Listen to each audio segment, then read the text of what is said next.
News organizations including the New York Times, the Los Angeles Times, CNN and Politico were blocked from joining an informal, on-the-record White House press briefing Friday. The Associated Press chose not to participate in the briefing after White House Press Secretary Sean Spicer restricted the number of journalists included. Typically, the daily briefing is televised and open to all news organizations credentialed to cover the White House. The AP believes the public should have as much access to the president as possible, Lauren Easton, the AP's Director of Media Relations, said in a statement.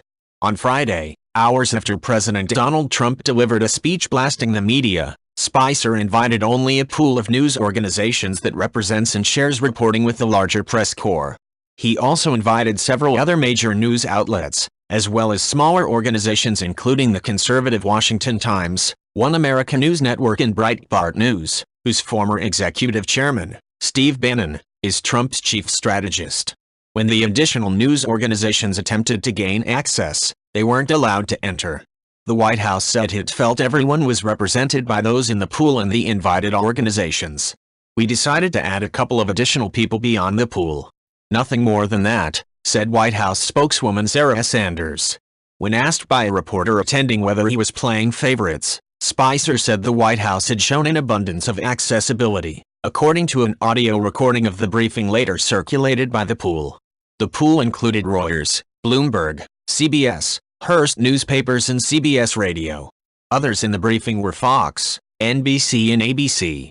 Bloomberg reported that its reporter was unaware of the exclusions until after the briefing.